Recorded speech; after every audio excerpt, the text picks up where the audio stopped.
नमस्कार मंडळी. गणपती विसर्जन झालं की पितृपक्ष चालू होतो आणि चाहूल लागते ती दसऱ्याच्या साफसफाईची. बरेच जण दिवाळीची साफसफाई करतात, पण आमच्याकडे दसरा काढला जातो, म्हणजे घरातलं खिळा न खिळा धुतला जातो. तेवढं आता काही शक्य होत नाही, पण शक्य होईल तेवढं दसरा मी काढते आणि त्यानिमित्ताने घराची साफसफाईसुद्धा होते.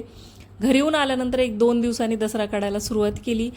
आमच्याकडे हॉलमध्ये देवघराची जागा दिलेली होती बिल्डरने. तिथं मी एक छोटीशी स्टोअर रूम बनवलेली आहे. जे काही घरातलं एक्स्ट्रा सामान आहे ते सगळं सामान या रूममध्ये ठेवलेलं आहे. या रूममध्ये मी या प्रकारे छोटे छोटे खप्पे करून घेतलेले आहेत लाकडाचे, आणि खाली माझं जे लग्नातलं रॅक होतं त्याची मोजून जागा सोडून घेतलेली आहे, कारण ते रॅक किचन ट्रॉल्यामुळं आता काही वापरात येत नाही. मग त्या रॅकमधले जे छोटे छोटे खप्पे आहेत त्यावर मी माझं रोजचं सामान ठेवते, जसं भाजीच्या पिशव्या, झाडू, पेपरची रद्दी, आणखी बऱ्याच काही लागणाऱ्या गोष्टी ज्या इझिली ॲक्सेसेबल होतील अशा ठेवलेल्या आहेत. आणि बाकी या स्टोअर रूममध्ये सगळं एक्सेस सामान आहे जे की लागत नाही, आणि अलीकडे जे आहे ते कधीतरी लागणारं सामान आहे. तुम्ही बघू शकता एवढा सगळा पसारा फक्त एवढूशा रूममध्ये आहे. ही आमची जादुई रूम आहे. जे काय आहे ते या रूममध्ये आहे. सकाळी सकाळी सगळं सामान पुसून बाहेर काढलं, त्यानंतर दुपारची वेळ झाली तेव्हा जेवण केलं, आणि जेवणाच्या नंतर सगळी रूम पुसून स्वच्छ करून तिच्या भिंती पुसल्या आणि सगळं सामान व्यवस्थित ठेवलं. 2 महिने झाले की हळूहळू यातलं सामान विस्कटायला चालू होतं. नंतर परत एकदा व्यवस्थित ठेवलं की गरजेनुसार ते लागते. जे न लागणारं सामान आहे ते मी या प्रकारे खोक्यात भरून ठेवलंय. प्रत्येक खोक्यावर नाव लिहिलंय, म्हणजे कशात काय टाकलंय ना हे लक्षात राहतं. नाहीतर ठेवलेलं सामान असतं पण ते सापडत नाही. त्यामुळे हे जुने जे शेल्फ आहेत, प्लास्टिकच्या बरण्या, यूज अँड थ्रोचे ताटं, ग्लास, आपल्या घरात लागणारी सुतळी, दोरी, ग्लोव्ज, भरपूर असं काही सामान आहे ते हे आलेल्या छोट्या छोट्या बॉक्समध्ये भरून ठेवलंय. आणि अलीकडे ठेवले जे काय लागणार आहे, चिकटपट्टी, ग्लोव्ज किंवा झाडू, रद्दी, ह्याच्या लागणाऱ्या गोष्टी आहेत त्या अलीकडे ठेवल्यात. बाळाच्या खेळण्या सुद्धा याच रूममध्ये ठेवलेल्या आहेत. सिलेंडर आहेत, आता गॅस लाईनमुळे ते वापरात येत नाहीत. सोबतच हा स्टूल आहे जो मी अलीकडे ठेवते, कारण हा पटकन काढायला आणि ठेवायला सोपा होतो.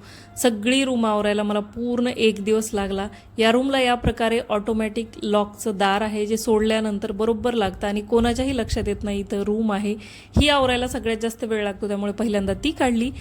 त्यानंतर पडद्याचं काम हातात घेतलं. 4ही रूममध्ये माझ्या बाल्कनी आहे या प्रकारे मोठी, त्यामुळे 8 ते 10 पडदे आहेत. बारी बारीने धुवायला वेळ लागतो, शिवाय उन्हाचाही अंदाज घ्यावा लागतो. त्यामुळे मी आदल्या दिवशी पडदे काढून घेतले आणि वेळेनुसार हे पडद्याचे पॅनल पुसायला घेतले. पुसत असताना एका जवळच्या मैत्रिणीचा फोन आला की 10 मिनिटात आम्ही घरी येतोय.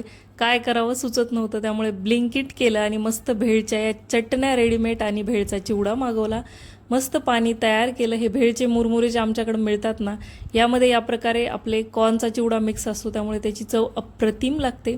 चॉपरने बारीक कांदा, टोमॅटो कट केलं, सोबतच हिरवी कोथिंबीर, लाल तिखट घातलं, चवीनुसार काळं मीठ घालायचं, आणि आपण तयार केलेल्या ह्या ज्या रेडीमेड हिरवी चटणी आणि आपली खजूर चटणी आहे तिचं पाणी करून यामध्ये घालायचं. अप्रतिम 5 ते 10 मिनिटात भेळ बनवून तयार होते. झटपट कोणी येणार असेल, मला जर काही नाही सुचलं तर मी हाच पदार्थ बनवते. चव अगदी अप्रतिम लागते, आणि याची सगळी चव ह्या भेळच्या मुरमुऱ्यामध्ये आहे. त्यामध्ये शेव पण आहे आणि कॉर्न्स पण आहेत. मस्त भेळ बनवली आणि सगळ्यांना सर्व केली. सगळ्यांना भेळ खूप आवडली. माझं हे आजपर्यंतचं रेकॉर्ड आहे. जेव्हा मी दसरा काढायला घेते तेव्हा कुणी ना कुणी 100% घरी अचानक येणार म्हणजे येणार, आणि घरात पसरलेला असतो म्हणजे असतो. तुमच्यासोबतही असं होतं काय? मला कमेंट्स करून नक्की सांगा. 10 मिनटं आधी फोन केला, त्यामुळे कपडे बदलून आजूबाजूचं सामान तेवढं बाजूला सरकून ठेवलं होतं. त्यानंतर आम्ही मस्त भेळ एन्जॉय केली. दुसऱ्या दिवशी सकाळी उठल्या उठल्या ऊन दिसलं, त्यामुळे हे हॉलमधले पडदे बुडवून ठेवले, आणि माझा विश्वास बसत नव्हता. या पडद्यांमधून इतकं काळं पाणी निघत होतं. दिसायला तर स्वच्छ दिसत होते, पण अगदी मळून गेले होते. आधी अर्धा-1 तास कोमट पाण्यात भिजवून ठेवले, त्यानंतर मशीनला लावले, तेव्हा कुठं ते पांढरे शुभ्र निघले. इतकं दिसायला वस्तू जरी आपल्याला स्वच्छ दिसत असल्या तरी त्या साफसफाईला काढल्या की अगदी धूळ यामध्ये निघते. हा हॉलमध्ये पडदा असल्यामुळे खिडकी ओपन ठेवली जाते आणि सगळी धूळ त्यामध्ये कॅच केली जाते.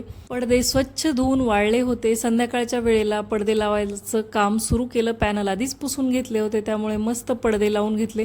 धुतल्यानंतर इतके लख्ख वाटत होते ना की विश्वासच बसत नव्हता. अर्धं काम झालेलं आहे. किचनचं काम भरपूर बाकी आहे. किचनमध्ये अगदी 4 ते 5 दिवस कमीत कमी लागतात, त्यामुळे मी किचनला मागं ठेवलेलं आहे. संध्याकाळी मस्त टोमॅटोचं सार आणि गरमागरम भात बनवला होता. दसरा सुरू करताना खूप जीवावर आल्यासारखं होतं, पण एकदा साफसफाईला लागलं आणि सगळी धूळ निघायला लागली की खूप छान वाटतं. चला भेटते अशाच एका मस्त ब्लॉगसोबत पुढच्या व्हिडिओमध्ये. तोपर्यंत बाय.